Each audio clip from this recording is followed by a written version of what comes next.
So we will now move on to the panel discussion.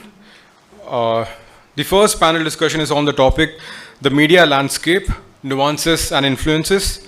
This panel would be chaired by Mr. Sashi Nair, Director and Editor, Press Institute of India.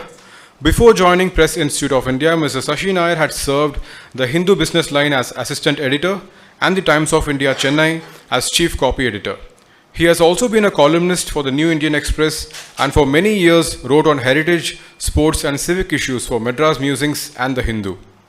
This panel has an ideal mix of expertise, experience and young blood.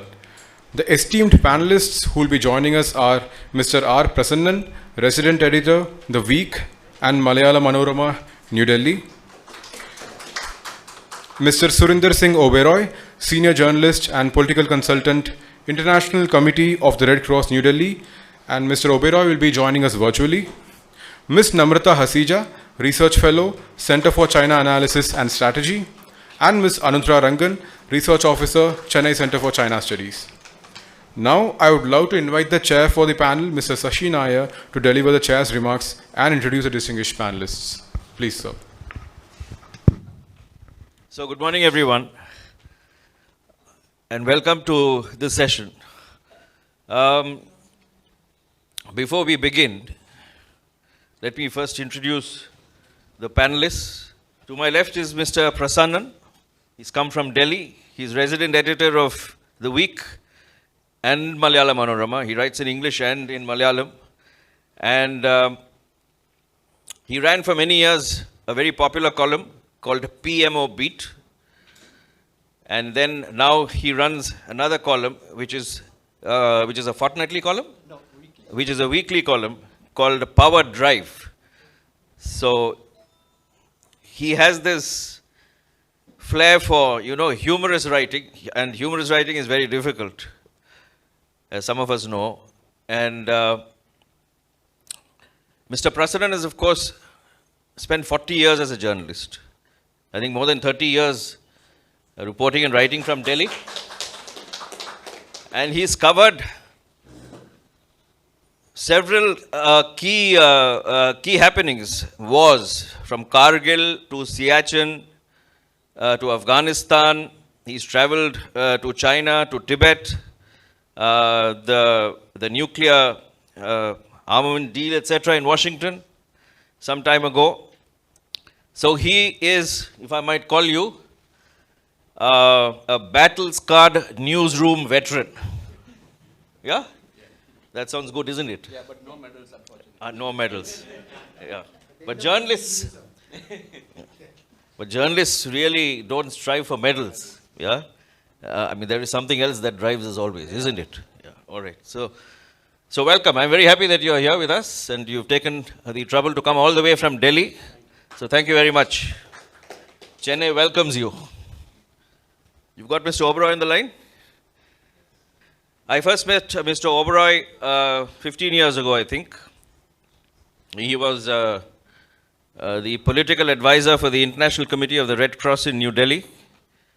He's still a consultant with the ICRC. Mr. Oberoi, of course, was a journalist for many years.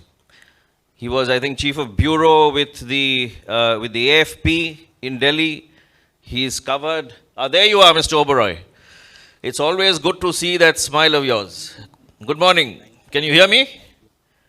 Oh, very well, sir. Loud and clear. I hope I am audible. I think you're muted. Just check. Am I audible, sir? Yeah. Okay. Fine. Good to have you. Oh, great. Good morning to everyone. All right. So I was just introducing you, and I'm saying that you've been a journalist before you moved to the ICRC as political advisor, and you've covered, I think, Kashmir intensively, J&K. You've also been chief of bureau for the AFP, and of course, and now you write, I think, a lot. I see your articles on Newsdrum and various other websites, which is good. Mr. Oberoi once told me that he was also kidnapped when he was covering J&K, twice. And I think, once it was pretty bad, but he got out of it. But I don't think the Chinese had anything to do with it. Still not. So good. So that's Mr. Oberoi for you.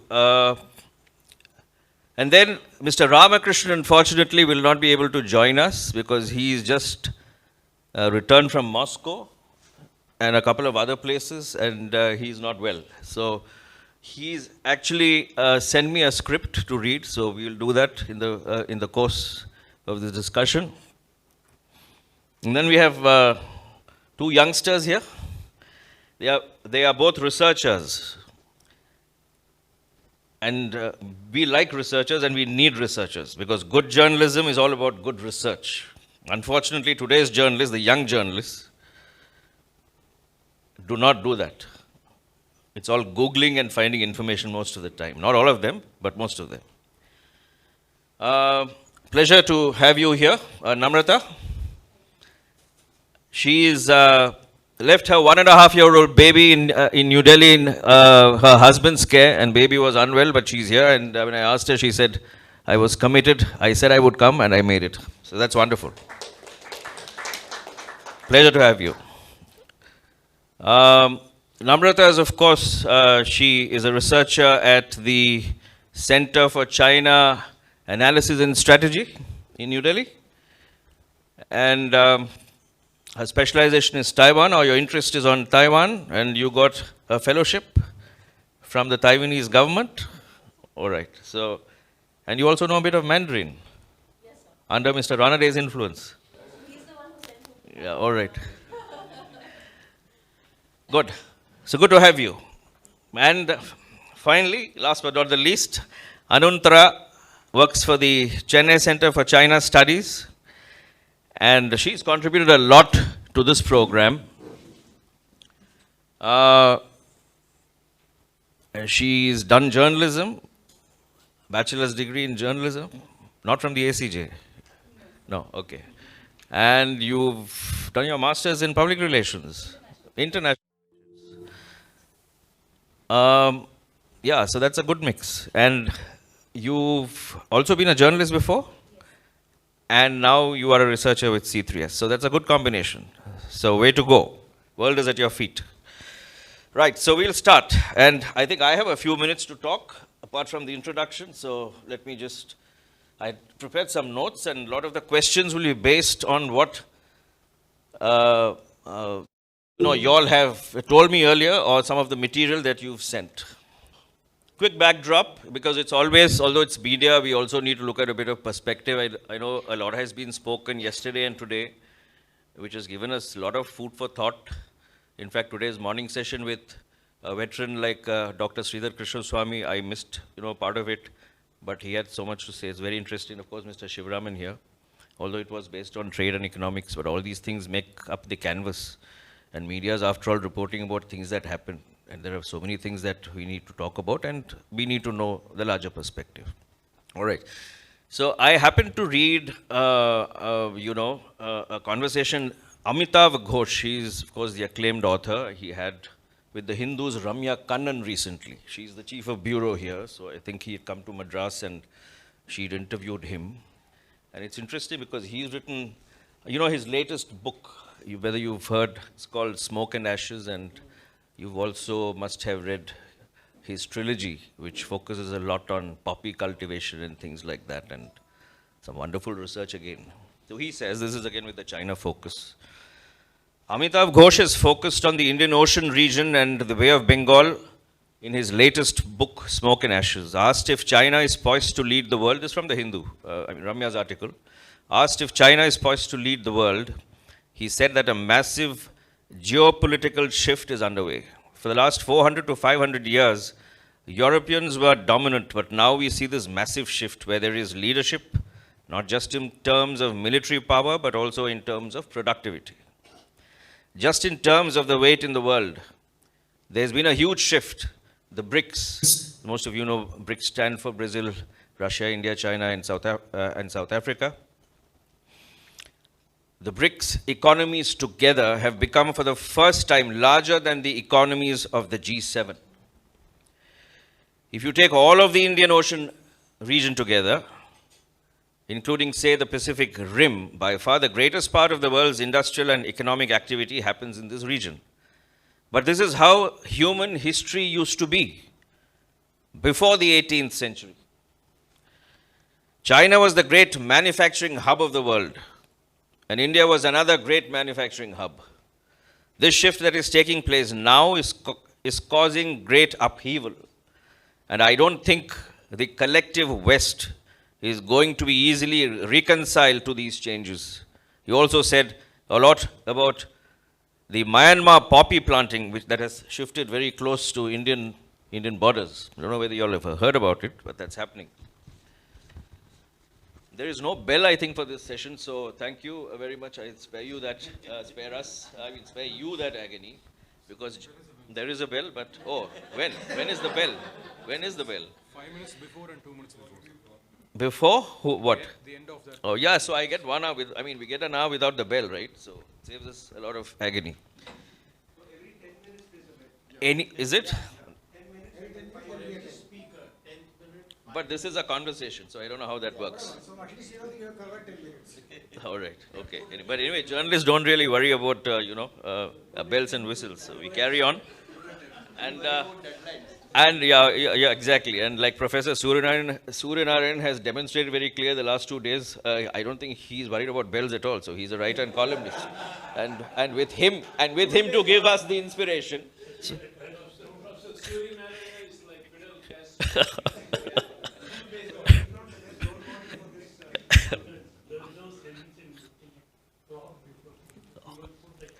Okay, Mr. Oberoi, you're able to hear everything, I hope. Okay. Yeah, all right. So China is the largest media market in the world and has the world's largest online population. This is from the BBC. It's not me saying, it's from the BBC, which is, of course, reliable, I suppose. And CCTV is China's largest media company. There are, 1,900 newspapers, and usually publicity is by the local governments or local administration there. And they have 3 powerful online giants, BAT. B is the Baidu, the top search engine. E-commerce leader Alibaba is the second, which operates the Weibo platform, which you mentioned. Tencent, which owns instant messenger WeChat. Okay, so this is BAT. The opening up of the industry has not extended to editorial content. And Reporters Without Borders, this is interesting, describes Xi Jinping as the planet's leading censor and press freedom predator. All right? So that then is the background. I've spoken enough. We'll start with you, Mr. Prasannan, all right? And, okay. I read again recently, the New York Times says it's down to 2 correspondents in China, all right? Which is insufficient, of course, for the New York Times. 6 years ago, probably they had 12 people, and they had 20 to 25 people working on the Chinese language version of the NYT, who are based in Beijing. That number has also sharply reduced. A lot of people were told to leave. And the trend has been towards grave restrictions on the number of press visas that China will offer to a number of American media organizations. And NYT is not alone in this. Recently, as we are all aware, the Chinese Ministry of Foreign Affairs decided to freeze, that's the word they use, the visas of 2 Indian journalists based in Beijing, indicating that more countermeasures could follow against other Indian journalists unless New Delhi offers reciprocal visa and tenure terms to Chinese journalists in India. One, of course, I'm referring to is Anant Krishna of the Hindu, and the other in this case is, of course, I think the Prasar Bharati correspondent. I don't know the full name, I think it's Mishra, maybe you know him.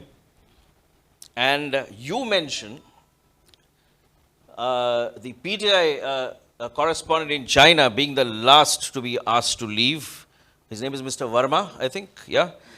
And you also mentioned this, which is interesting. You say silence, if there is one word to describe the relationship of media between India and China. And there have been very few India journalists who've penetrated the Great Wall.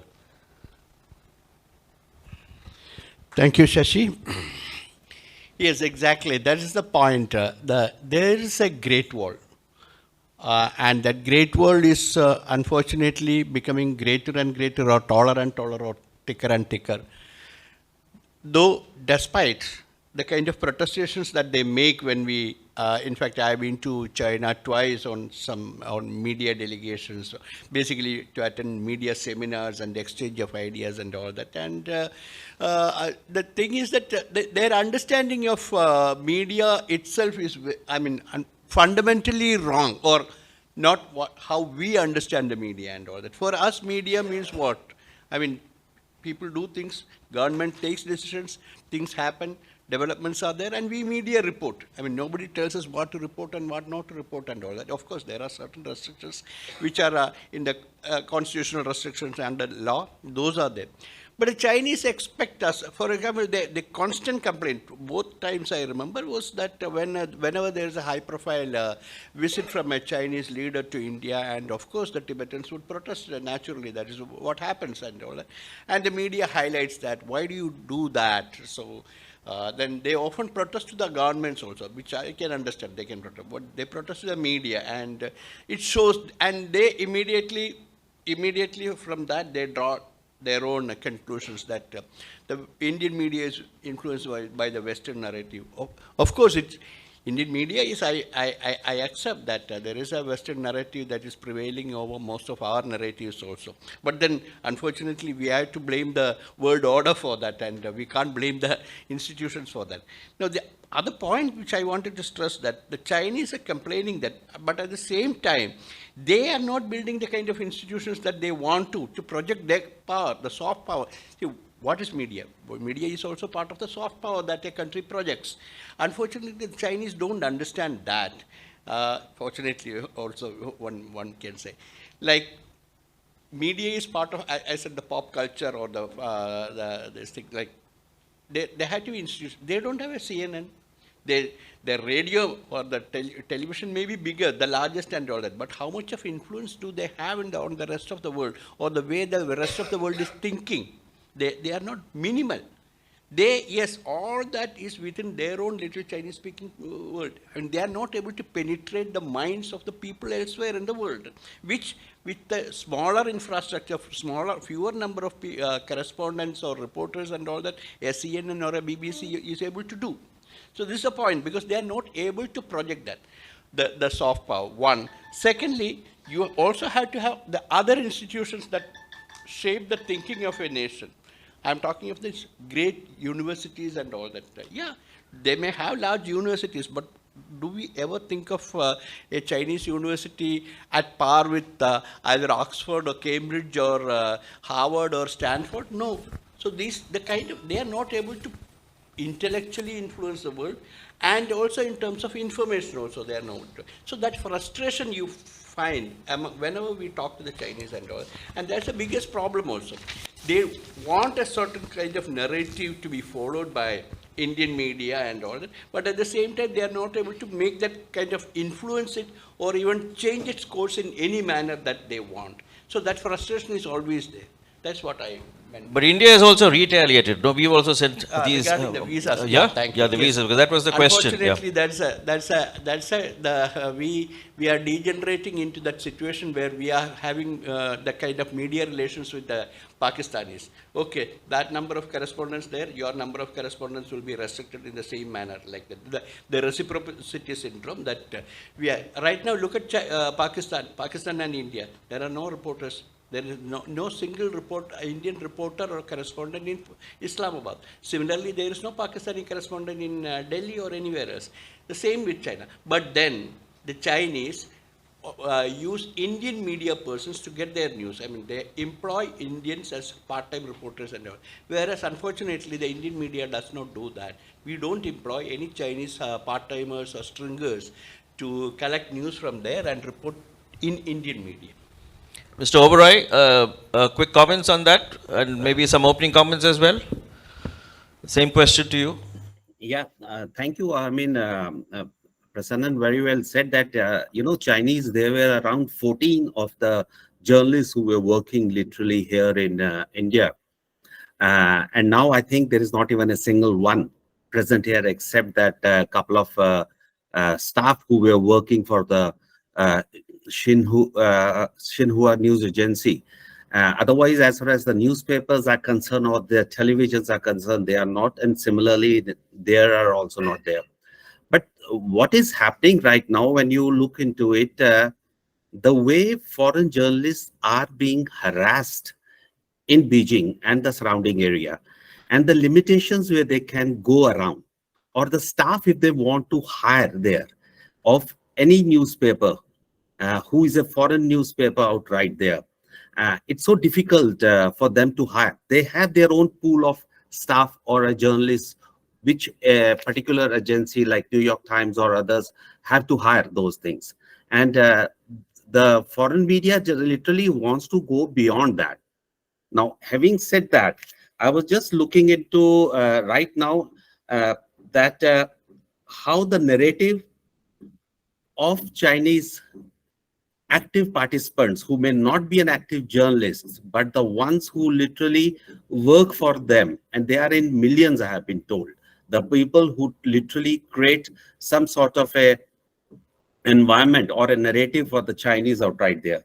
Now, right now, I was just reading one of the news that it has happened that China launched joint air and sea patrol and military exercises around Taiwan on Saturday, that is today, which Beijing has termed as a, quote, stern warning, unquote, to Taiwan independent separatists against colliding with the foreign element.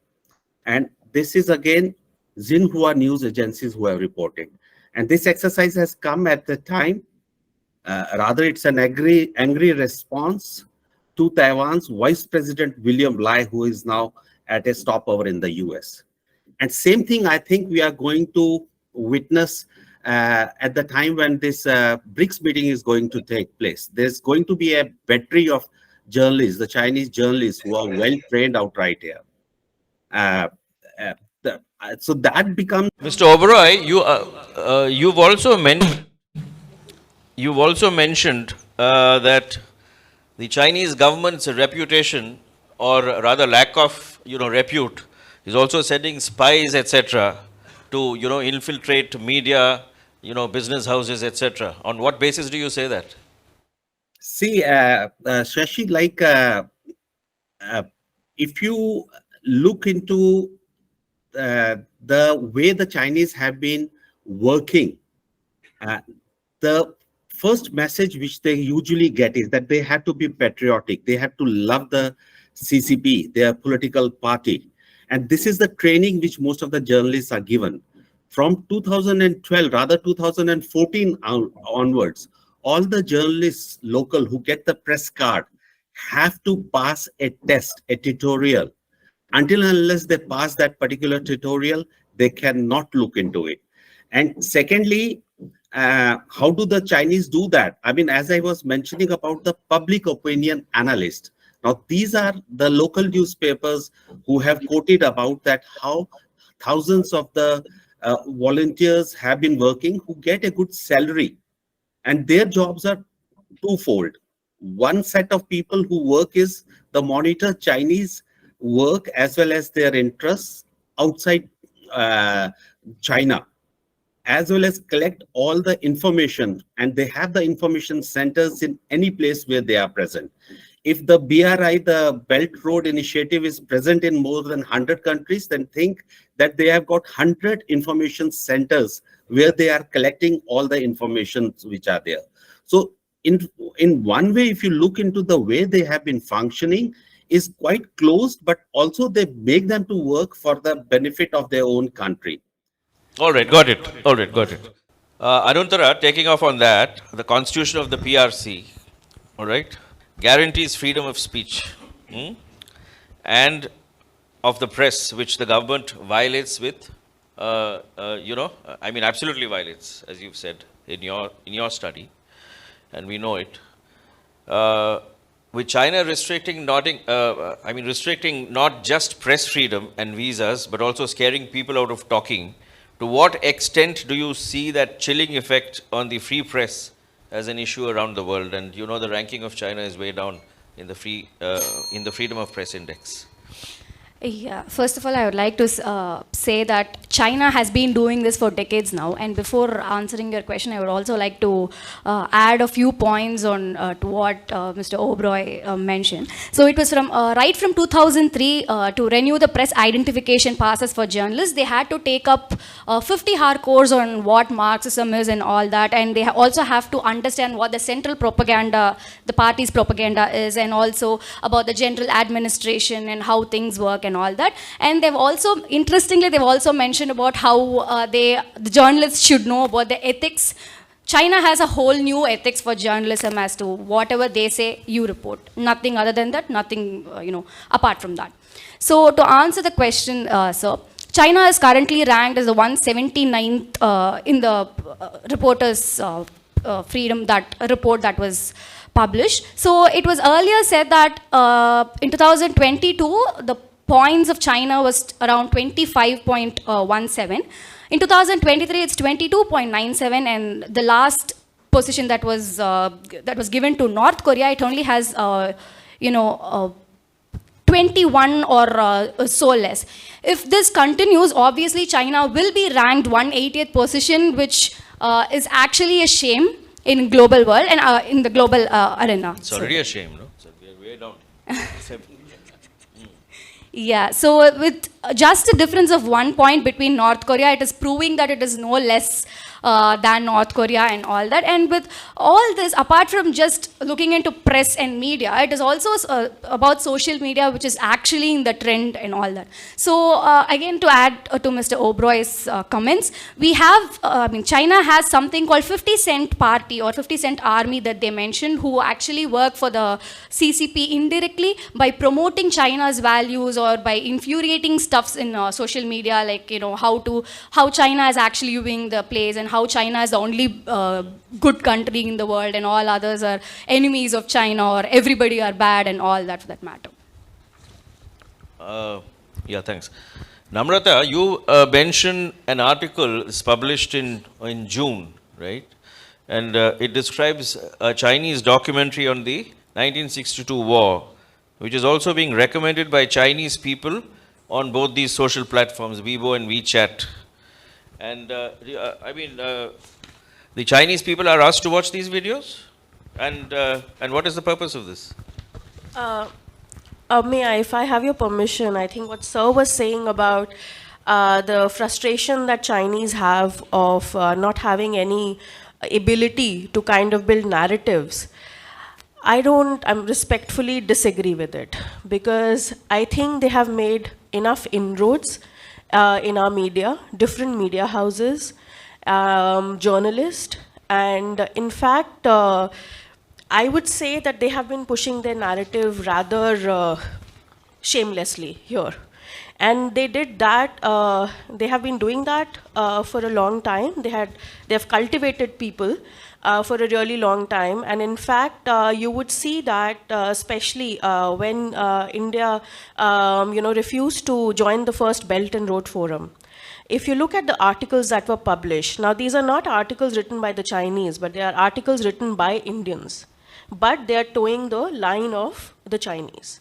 You could easily make out, I've attended seminars that would say that India has already missed one bus when we did not join, of course, the capitalist movement, and we are missing another bus by not joining Belt and Road, and India will be pushed for many years back. Then, when the Doklam crisis happened, you should have seen the kind of articles that were, being published in the Indian media.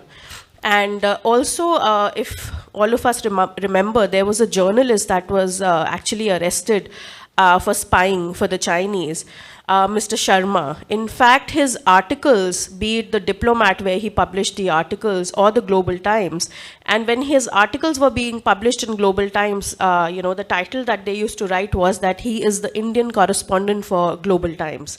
In fact, one article I like to mention that he wrote was that he actually argued that Masood Azhar's case is, not big. In fact, India should focus on Dalai Lama and sending him back to China. That's the biggest bone of contention between India and China. And if India does that, LAC will be a very peaceful, line of control.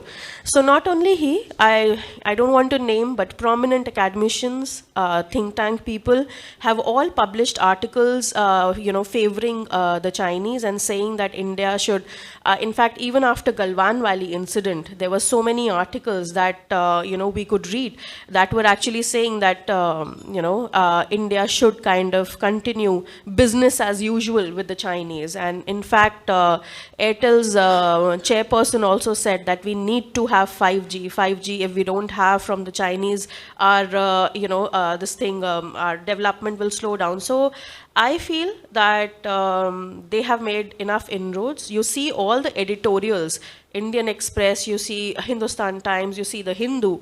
They have full page editorials where the Chinese are praising what they have done in Tibet, what they are doing in Hong Kong. And in fact, when the Hong Kong riots were at a peak, our media houses published full page editorials by the Chinese saying, basically speaking about their side of the story. Then in fact PTI, if you remember, there was an interview that was done with the Chinese ambassador during the Galwan Valley incident, and how the Chinese edited that video and posted it everywhere. This is, part of misinformation they had. And PTI, of course, faced the backlash, but the Chinese used that clip, and it was trending #1 on Weibo and WeChat for 10 days continuously. So, so I think they have made enough inroads. Any response? Rather, I would respectfully disagree with Namrata also, because I consider that the sign of a vibrant democracy, where in India, the narrative doesn't change still. The policy remains the same. At the same time, we have to have that dissent within the country. And that, I think, is the sign of a, we get all sort of views, all sort of opinions and all that. Let's not expect the media to be always following the government line. That is what the Chinese narrative is all the time. And this I have heard from Pakistan also. But in fact, Pakistan, there is more dissent than in China and all. But in China, the same narrative has to be followed by, as you mentioned, that everybody is virtually brainwashed, everybody in the media and all that, and asked to follow the line. In fact, I had this debate once when, that was long back in the 90s and all, when the Pakistan media was always referring to somebody who has been, one of their people killed and martyred and all that. And Indian media was not using it that time. So I was asked at a seminar, I said, no, we are not propagandists. We have to be, writing objectively. Our opinions may go this way or that way, but the dissent has to be encouraged in a democracy. That's what my point of view is. See, I agree that we should have different opinions, but when that opinion is bought, when that opinion, there was I'll tell you about a meeting that was held in Delhi. I know because someone I know participated in that, where the Chinese embassy in India, there was an official there, who said, if we are going to tweet anything against the government policies or in favor of Hong Kong or Tibet, you just have to retweet that, and we are going to give you $500. And senior journalists were present there. So it's not about towing the government line or not. My point is, you are writing articles that are not in favor of India. The Chinese, when we are at war with the Chinese, I don't call 20 soldiers that were killed, it was a very minor incident. No, it was not. At that point of time, if you are, having full page editorials praising the Chinese because they are paying for it, I don't think that's freedom of expression. All right. Now moving on, you've traveled in China quite a bit, right? You've made a couple of visits and all that. How is it when you are there as a journalist, not as a tourist or anyone? How is it? Are you followed, or do you have the freedom, or is there some sort of anonymity that is needed, etc.? What has been your experience as a journalist? Yeah, of course. Unlike in Pakistan you can always see the tail behind you. In China, you don't see the tail because it is less apparent. In Pakistan, at times I had the experience that once my car broke down, and then there was a tail on a motorcycle. Finally, I called the tail and said, please, anyway, you are following me. Why don't you take me to my destination? So like that it is. In China, it doesn't happen like that. In China, you are monitored. You know that you are being monitored and all that. And there are restrictions, because when you try to chat then you find, okay, there are certain things that you can't do, and that sort of technical restrictions that they put on you. Otherwise, it's not apparent like that. So, and they try to be as friendly as possible, unlike in Pakistan, where the tail also is very hostile to you. Mr. Oberoi, the Chinese embassy in Washington recently said in a statement that Beijing opposes the fabrication and dissemination of false information and blamed the US for making social media a tool to manipulate international public opinion and its weapon to stigmatize and demonize other countries. On this issue, it is for the US side to reflect on itself and stop shouting, catch a thief, said the embassy spokesman. You have the Chinese state media and affiliated channels. You also have social media influencers with vast followings. Do you think Beijing is afraid that they are losing a battle of narratives in many countries? The use of digital media and how local people are restricted to using only their in-house online search platforms, which I think you're aware of and you mentioned some time ago. Can you explain a little bit on this? See, I mean, first of all, I tell you, there are many of the journalists who are working in China want to write in a pattern of a democracy. But what happens to them? They are arrested. Look into the study case of Jimmy Lai, one of the richest person of Hong Kong, who had worked literally as an independent journalist and quite bold. And today, he's in jail, life imprisonment. For the last 20 months, nobody is able to see them except that AP came up with one picture. And his family suffers. His son has left. The richest man of Hong Kong is no more living in now China's administrated place, and he has gone to UK right now. He's become a citizen there, and imagine 500 staff members who were working around. I'm just giving you one example of that. You have to toe a line, and of course, this is a fact that Central Propaganda Department is a party line who are supposed to bring in the narrative.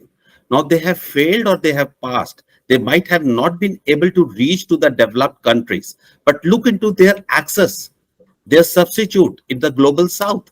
54 countries of African countries are literally using their content, which they get free of cost.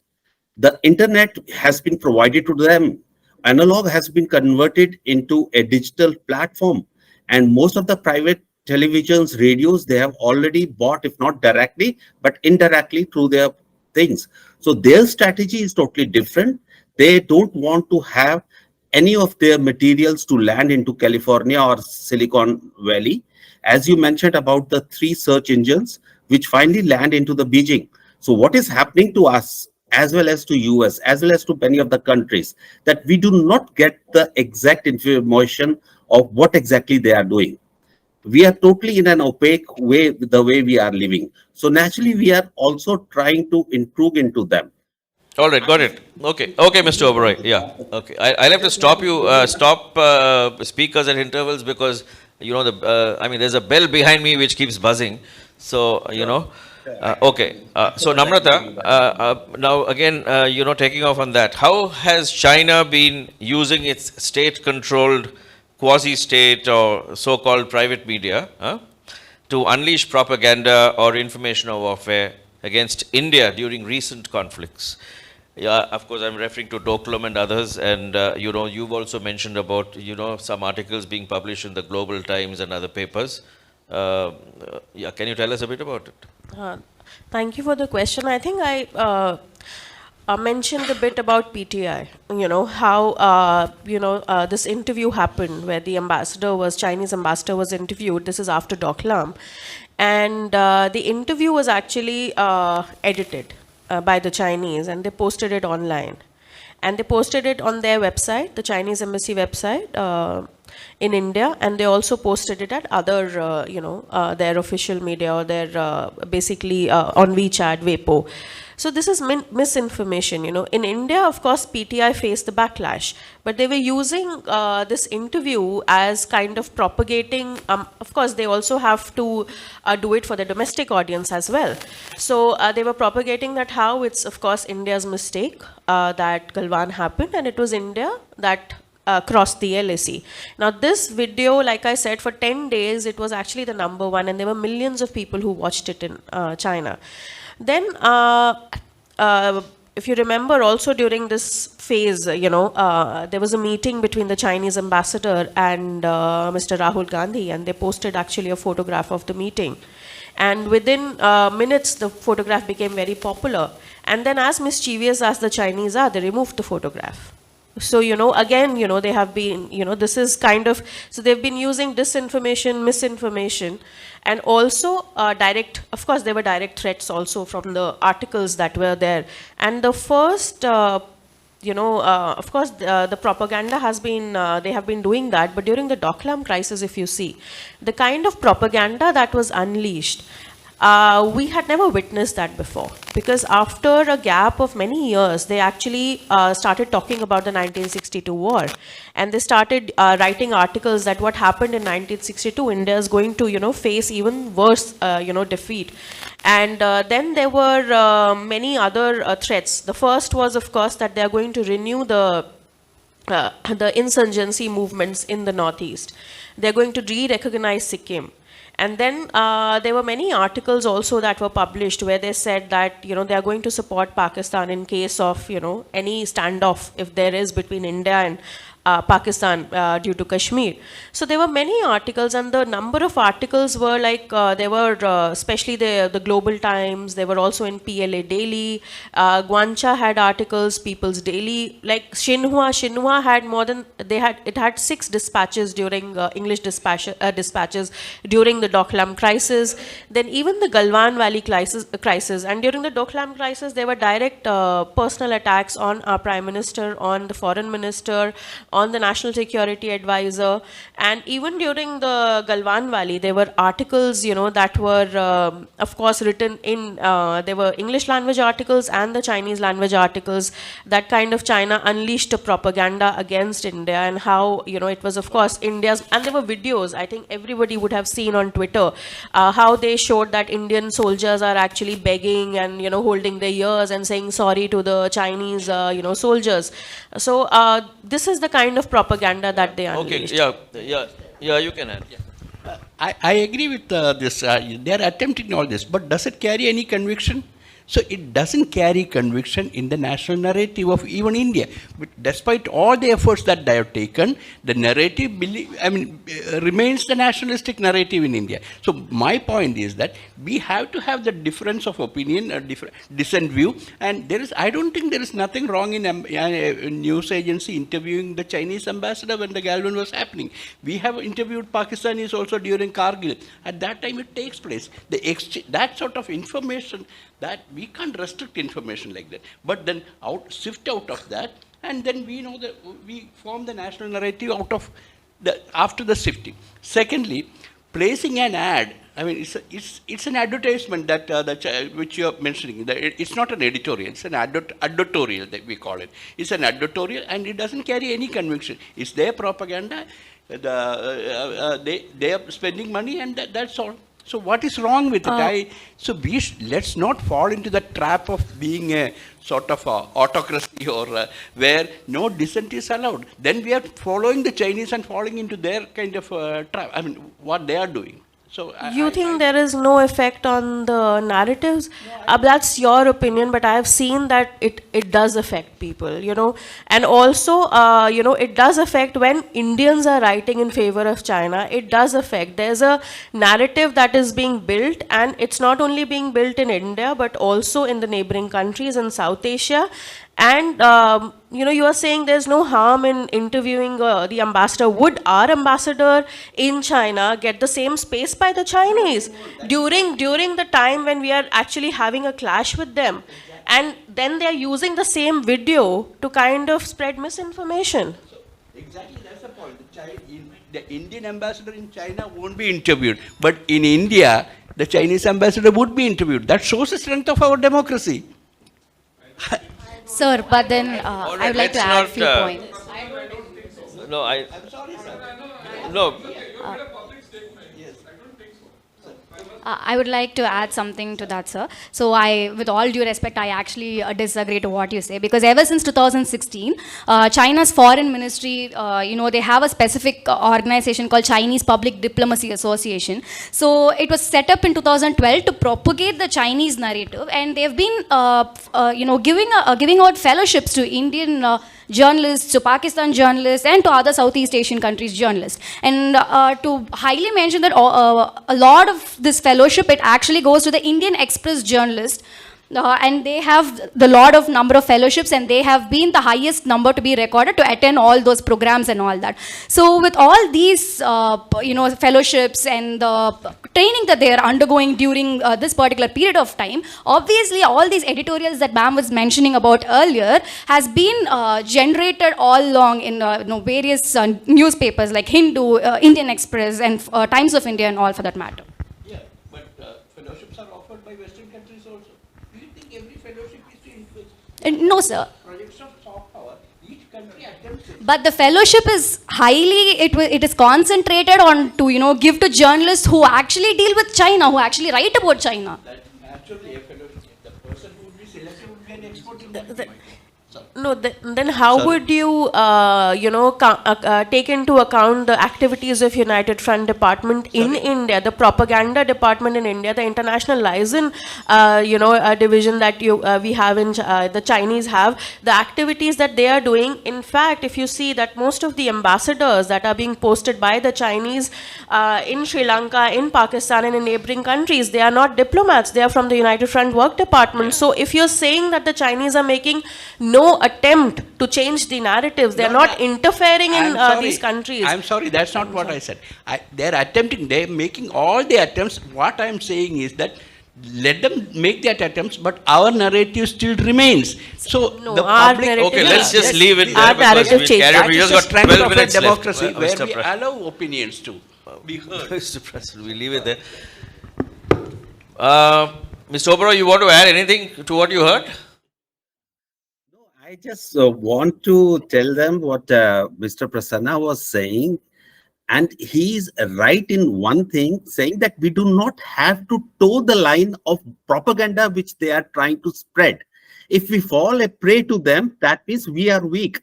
What we have to do is we have to create our own narrative, which should be stronger than one. It's easily said that they are going to draw their own line. Can we control them? Can we control their people who are spreading or collecting information across the globe? It's not only in India. They are fighting with India outside India in different countries. And I agree with you that many of our Indian diaspora are working for their establishments. And look into the Chinese, what's that called as that global television network. They have opened up their office in Washington, D.C., in London, in Nairobi, and many of the other countries where Indian diaspora is working as their faithful, I would say, an employee.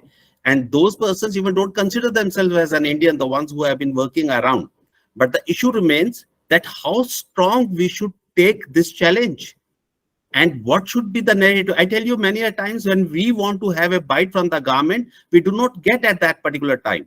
For example, if we are going to the BRICS conference right now in Johannesburg, there should be a battery of 50 journalists who should go along with the Prime Minister there and try to spread as much information as possible of what exactly we are doing. We are already working on our G20. That's a general big strategy. But what Mr. Prasanna was talking about, that we have to maintain our democracy, which is important, and we should continue to maintain that.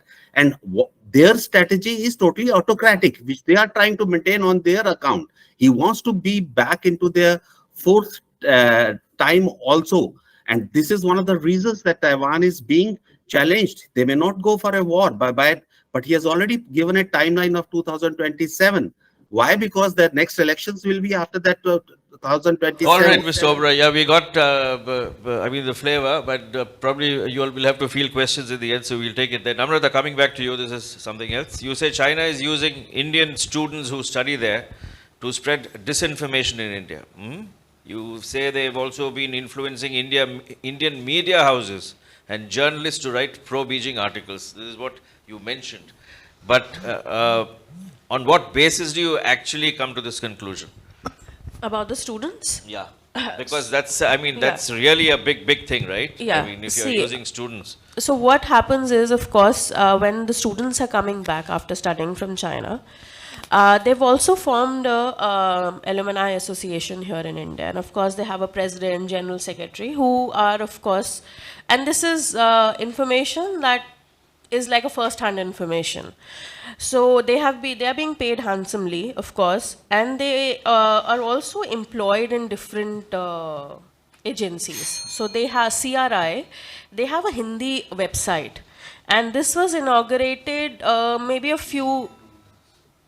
Okay, so this CRI, the Hindi website that they have, and what they are doing now is that they realize that a lot of people, of course, English language is not the only language that they have to use to kind of, penetrate the Indian masses. So this Hindi website, and they also have, especially, the UC browser, Daily Hunt and all, they were in regional languages.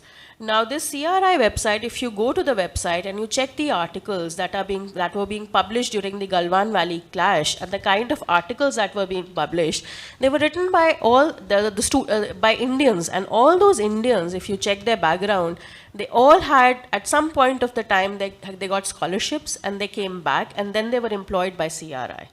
And so it was also, the CRI website is managed by an Indian student who has spent 5 to 6 years in China, and he, along with the team of students who were there, they have they started writing these articles, and the articles were like, of course, Galwan Valley. Every clash that India has had with China is actually the fault of India. So this was one of the things, and of course the media houses, of course, I said.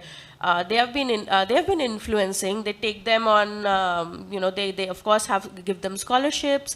Then they also, like she's already mentioned, Indian Express, has the maximum number of people who are going to China for these scholarships.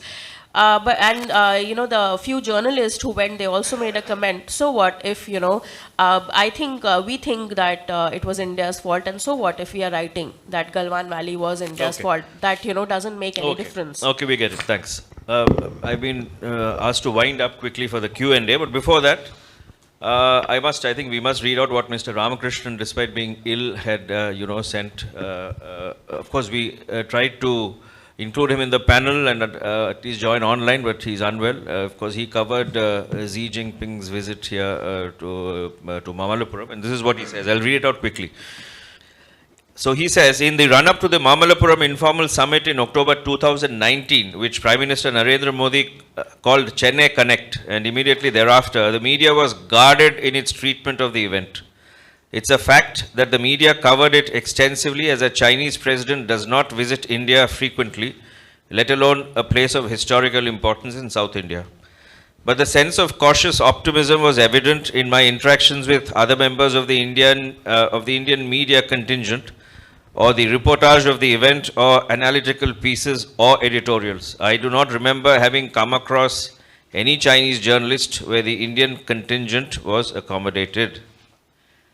Then he goes on to say why Mahabalipuram, but he reverts back. Let me revert to the media treatment at the Mamallapuram summit, which took place nearly 18 months after the inaugural summit in Wuhan. To give an example, Hindustan Times wrote on October 4th, a week before the summit, that it was unlikely to be a result-oriented meeting, and that it would be more about recalibrating positions to address the concerns of the two countries.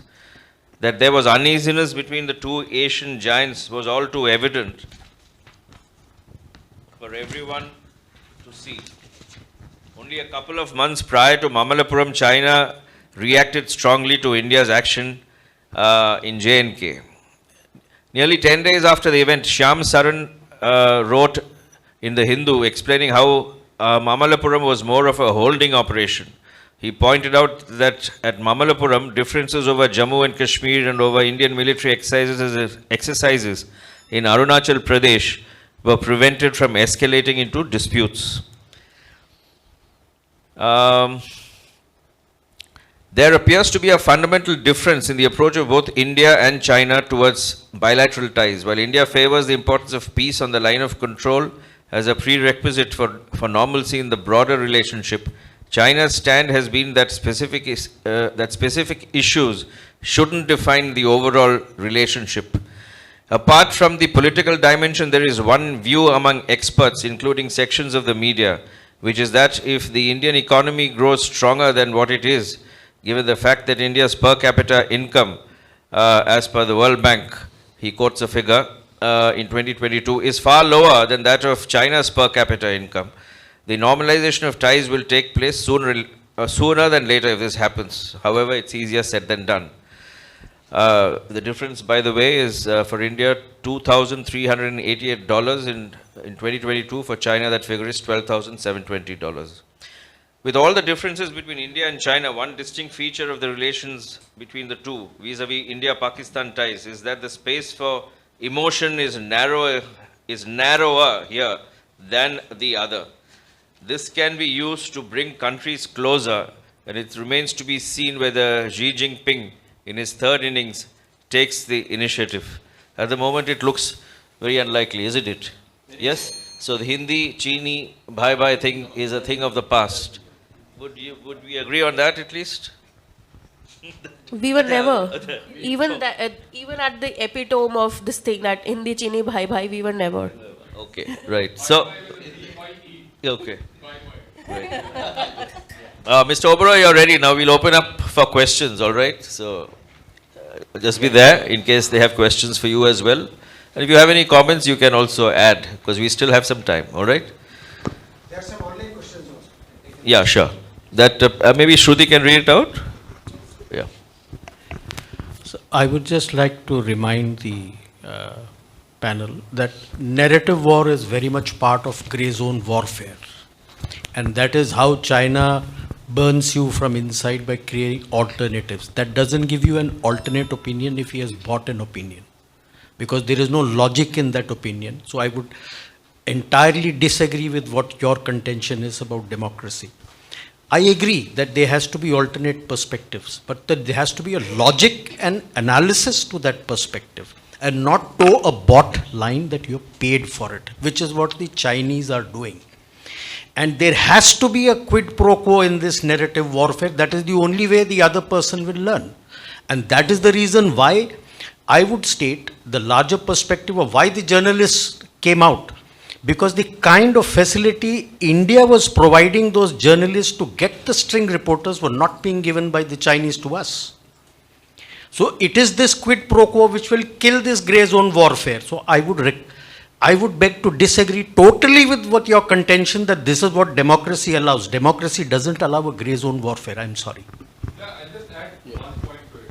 Matter of democracy, free press. I think we in India have to be very proud. We have a very mature press by and large.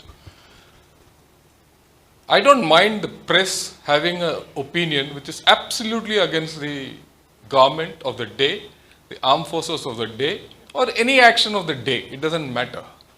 That's part of our strength.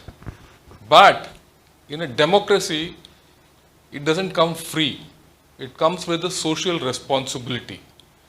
In this case with China, if you put that aspect of the responsibility of the press towards the nation and the democracy to maintain it, does it pass that test? Maybe in some cases, but in many cases, like what Namrata has brought out and what General Narayanan have intoned, we failed that test. I mean, they just said that. I can also give you so many quotes where people have been trained. There's one other, you have an opinion of this kind. I know another editor who said, sir, I know a person who's going to be an editor of a leading national daily, who's been trained in China and he's been given a postdoctoral scholarship in Cambridge and is back here. Right? So we are not looking at democracy here. We are looking at one part of the three warfare strategy which is being played out. So if you want to play three warfare strategy with democratic rules as an open system, you lost it. You completely lost it. So our democracy, I'm not finished. Our democracy has to be absolutely clear as to how to deal with this warfare. If it is free press the way you have intoned, then we are at risk. Yeah. At some point, in my career, I was a senior editor with a newspaper, but not going into details. And I had put out a piece on Taiwan. And my boss, the associate editor, was very unhappy. And he sort of made me feel as if I had bungled very badly. And I said, no, what's wrong in putting it out on Taiwan? A couple of years later, after I moved on from the newspaper, a friend of mine, a very well-known professor of Chinese studies, he said, your boss must have been on the Chinese payroll. So what Namrata was trying to say was, journalists accept $500 by the Chinese. Well, Indians like to accept money. They are even prepared to change their religion. So what is wrong with journalists accept $500? Thank you. Also, I remember when I was trying to write a research paper years ago, Indian journalists were taken to a Chinese naval base. I think 2017 or something like that. Huh? I don't know if you were part of that, Prasanna. No, okay. So Chinese have... Huh? I never gone on junkets. Okay.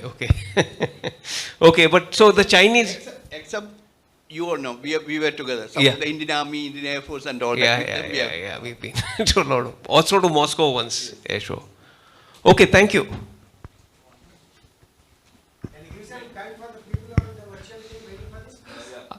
The way in which we allow China to operate in India in the media space, China doesn't allow us, that's obvious. So should we ask for that and say if you don't allow us, then we will not allow you to do the same things here? Is that quid pro quo something that we should do or not? That's already happening. There is quid pro quo now. No, not only in terms of not having journalists, but I'm saying in terms of you being able to write editorials in our papers. Or not editorials, but maybe editorials too, editorials and advertorials and whatever. Nobody can write editorial in our paper. No, they do. They're placing advertisement. No, there were editorials in the Hindu by the ambassador. Editorials. No, not editorials, sorry, op-eds. Editorial, who writes? No, sorry, not editorials. Op-eds is what I meant. Sorry, not op-eds, not editorials. Op-ed. Sorry, my mistake. Op-ed by a Yeah, that's... No, that's op-ed. Editorial is different. Sorry. Op-ed, Yeah. yes. Yeah. So, they don't allow us to do the same there. So, should we ask for a quid pro quo there? So, if they don't allow, should we... Well, the quid pro quo is, if they don't allow, then we don't allow. Yeah, but what...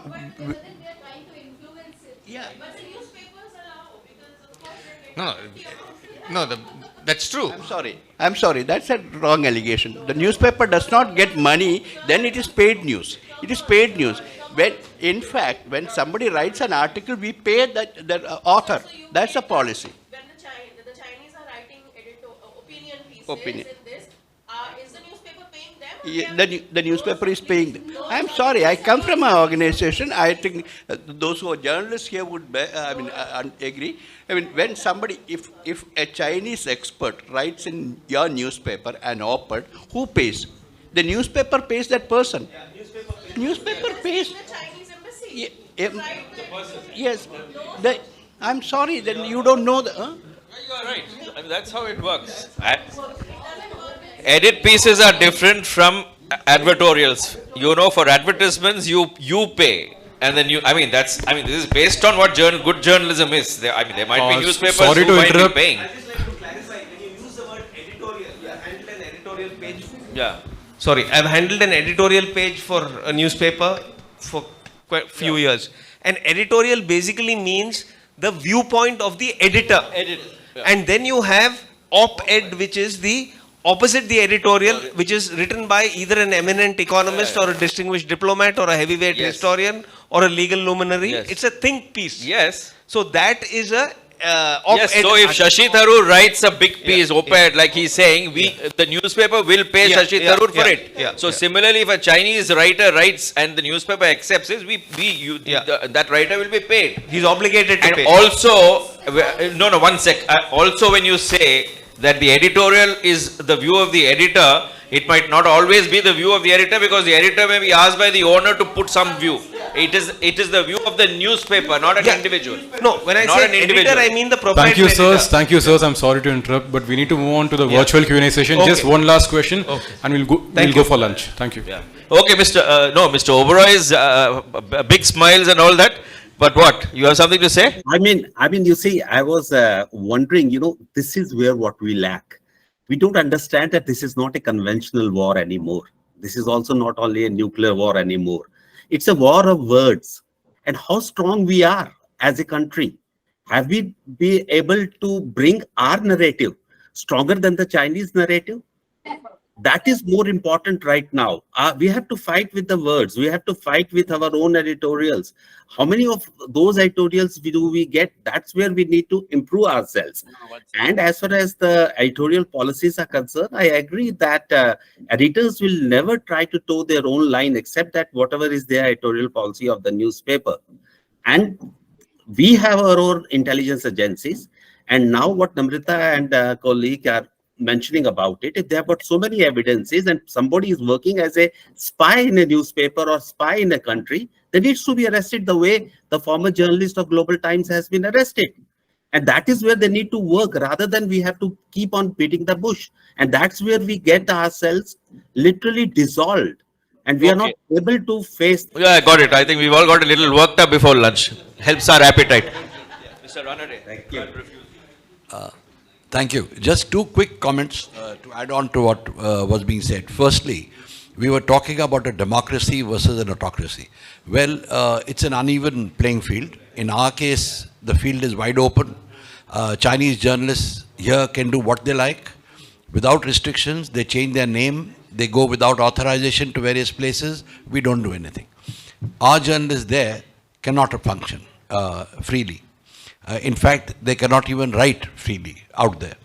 The second thing, a point that Namrata made and which I think there were some doubts raised about, she was talking about the advertorials in Indian newspapers. The amounts paid by the Chinese embassy for those advertorials are highly inflated, much more than the rates published by the newspapers, firstly. Secondly, some very eminent names in our media are on the payroll of the Chinese. And I'm not just making a wild statement. Obviously, I'm not going to take names, but I think people have now become alert to it. So I just wanted to clarify that there are many ways in which this game can be played. No, that's well taken. The only thing is you can't paint everyone with the same black brush, right? So we must remember that. So if he says he's coming from Malayalam Manorama and Manorama has no habit, is not, I'm saying this very openly. If, they are not under the Chinese payroll, we have to believe him, right? So it's okay. There are newspapers and there are newspapers, right? Professor, yours is the last, but you'll have to make it short. I think we have Colonel Harihar. Please read. You see, I was part of a delegation which had gone to Yunnan. Privately, I was taken aside. And because I write critical articles, analytical articles, they told me that they would offer me money on the topic they would suggest. This was made privately when I was participating in the conference. It was the Chinese intelligence, which was obviously, I think both of us, Commodore Vasan and I were taken for a dinner, and I was offered separately. I told them, sorry. Same thing happened to B. Raman. He had told me he was called to Chengdu on when the Olympics was on in China for advice on the counter-terrorist measures. And he was also told the same thing, because when I told Ron my experience, he also told me, I have been offered. He said, no, no, I write only what I feel. I don't accept money. So it is not, I fully agree with Namrata. Chinese have got no rules. They don't have any, the type of democracy is the Chinese kind of democracy. Let us not confuse the narrative. We have all the freedom. You can accept money and write, but there should be exposure. All right, Colonel, thank you. Got it. Thank you. Anyone else, Shruti? We have one last question from the online session by Mr. Balasubramaniam. It is directed towards Ms. Namrata Hasija. He asks, what should we be doing to start with in setting our narrative strongly? Over to you, ma'am. See, that is what I think what right now Hariharan sir was also saying. Like China will of course attempt to get its narrative across. The only thing we can do is raise awareness. Like the small thing, my center, we had two seminars and we discussed China's influence operations in India, South Asia. Trust me, the people who participated, they were like shocked that this is the kind of penetration, this is the way the Chinese operate, because hardly people know what the United Front Work Department does, what the International Liaison Department does, how the Chinese use their propaganda tools. So first thing, of course, is raising awareness, because many of the people who actually fall in the trap of either taking money and writing are actually not aware how the Chinese, operate, because it will not necessarily be through the official channels, because they also have their own people, who are operating. And in fact, few of the Chinese journalists also who were here were actually not journalists. It was, they were operating, and that is why many of them were actually, later on sent back also. There was a People's Daily journalist who was staying in India for more than 10 years, and the kind of inroads he had made, not only into the think tanks or academia, but also the business lobbies and everything, that was quite amazing. And later on, of course, people got to know that he was not a journalist. First thing is to raise awareness. Unless we know how they are operating, how they operate, or what they do, I think then that is the first step that we should actually do. Okay, last words from each one of you. We'll start with Mr. Oberoi. Last words, and then because we are running out of time and we need to Thank you. Yeah, I mean, this is where I agree with Namrata that there is no awareness, and what are the programs which we have built up. Like I remember Mr. Shashi mentioned in his inaugural thing that we were having 25 journalists is the first course which they were doing it. But how many journalists have been given training about China and what exactly they are doing around? Journalists needs training, regular training. There should be an institution. This is where we need to literally learn from the Chinese. I mean, they might be our enemies, but they are trying to penetrate through each and every available resource or source. We are talking about journalists. Think of businessmen. Thousands and thousands of businessmen have been traveling to China and doing illegal business in India. And how many of them must be now into their pale roles? And this exactly awareness, we lack awareness, and until and unless there is a complete awareness, otherwise Chinese, through their foreign language projects which they have been doing, they have spread with 56 languages including Hindi across the globe, and literally building up their places. So I would here agree that more awareness is required, more training is required. Experienced army persons as well as people who have got first-hand experience and knowledge of the opaque country need to spread it along with the journalists. And lastly, they need to react immediately. You see, newspapers or televisions are not refrigerators where you can preserve the news. You need to react immediately.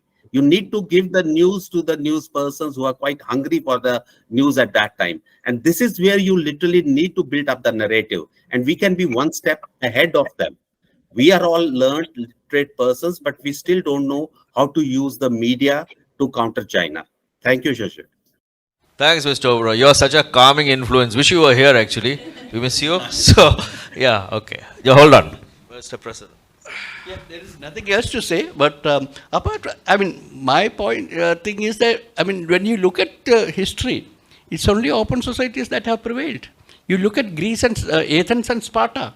Sparta was restrictive. Athens prevailed. You look at the Cold War.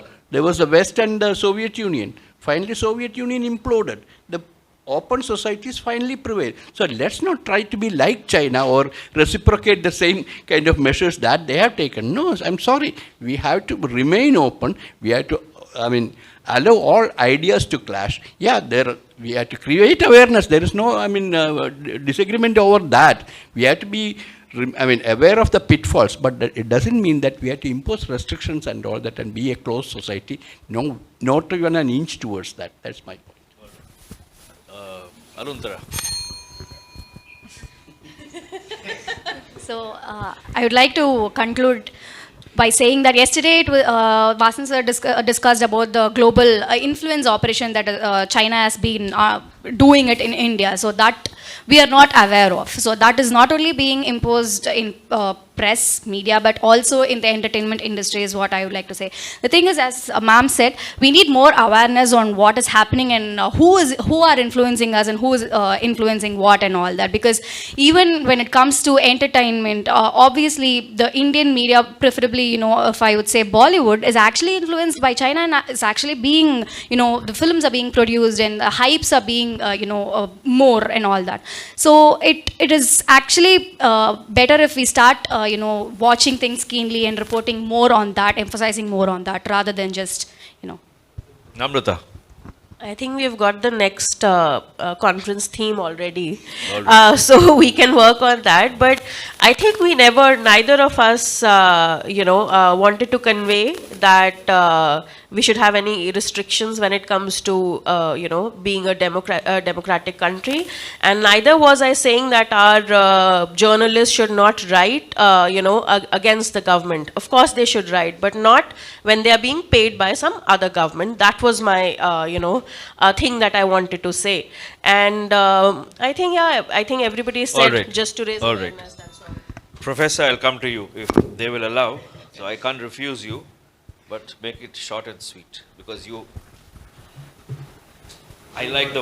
love the words you use, so you put it. You may be.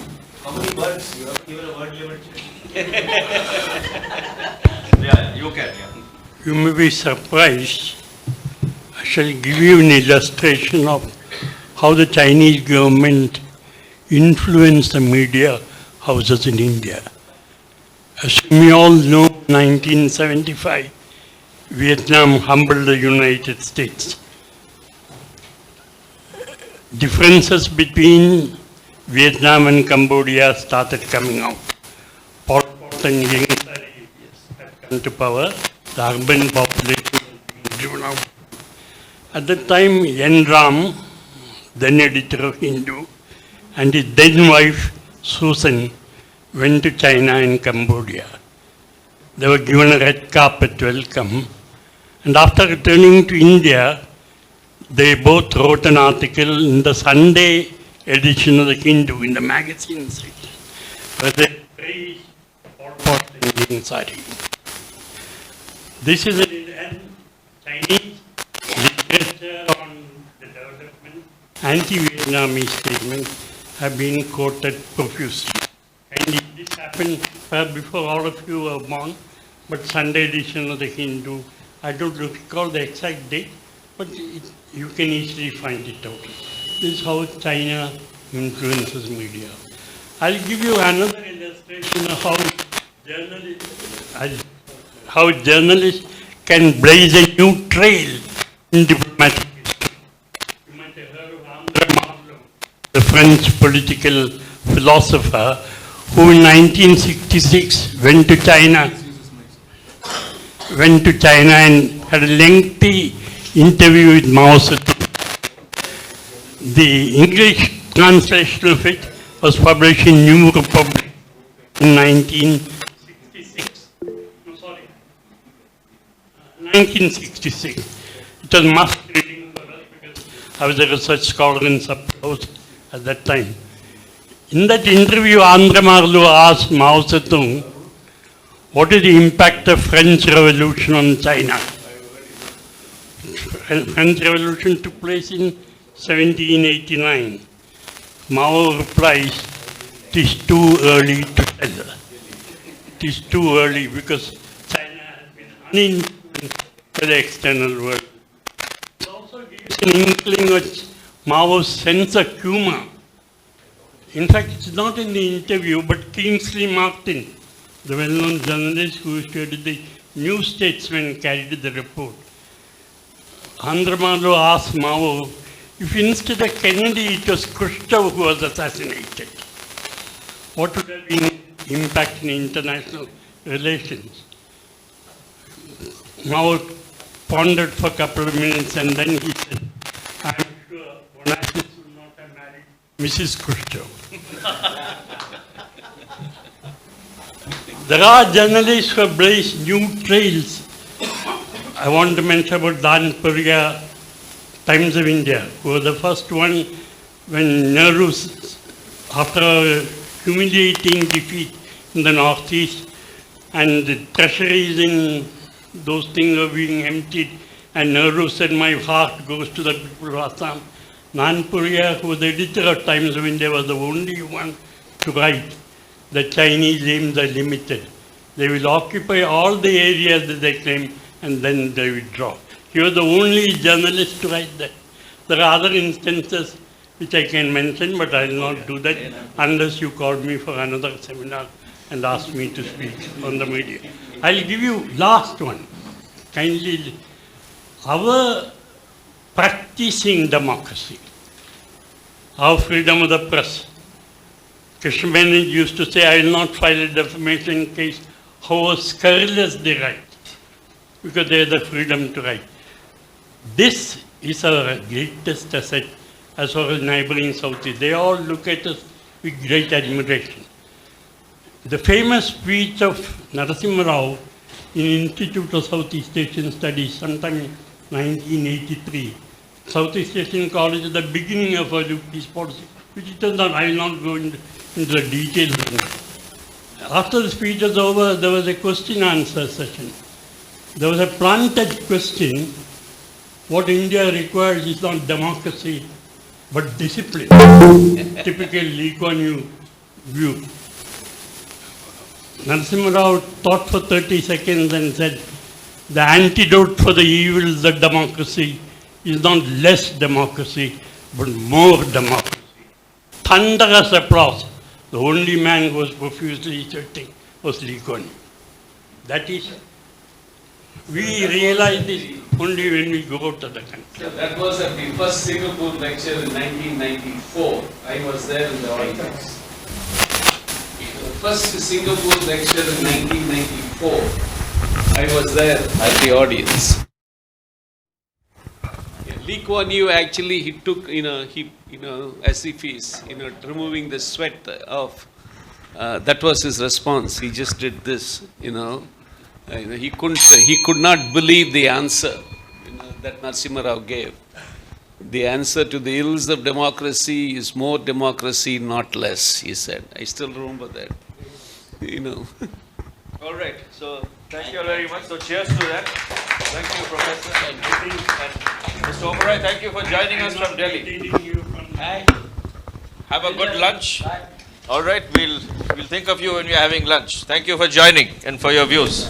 Thank you very much, and looking forward for more interactions. And of course, I'll meet some other people in Delhi to get myself more versed with what's happening around. All right, thank you very much. Lunch and a lovely day ahead. All the best and good weekend too. Thank you so much. I thank Mr. Sashi Nair for having efficiently moderated this session. I also thank the members in the audience and the distinguished speakers for that spirited and animated Q&A session. Before we conclude, I would like to request Commodore R.S. Vasan, Director General, Chennai Center for China Studies and Regional Director, National Maritime Foundation, Tamil Nadu, to felicitate the chair for the session, Mr. Sashi Nair. Now I request the chair, Mr. Sashi Nair, to felicitate the distinguished speakers, namely Mr. R. Prasannan, Mr. Surinder Singh Oberoi, Ms. Namrata Hasija, and Ms. Anuntra Rangan.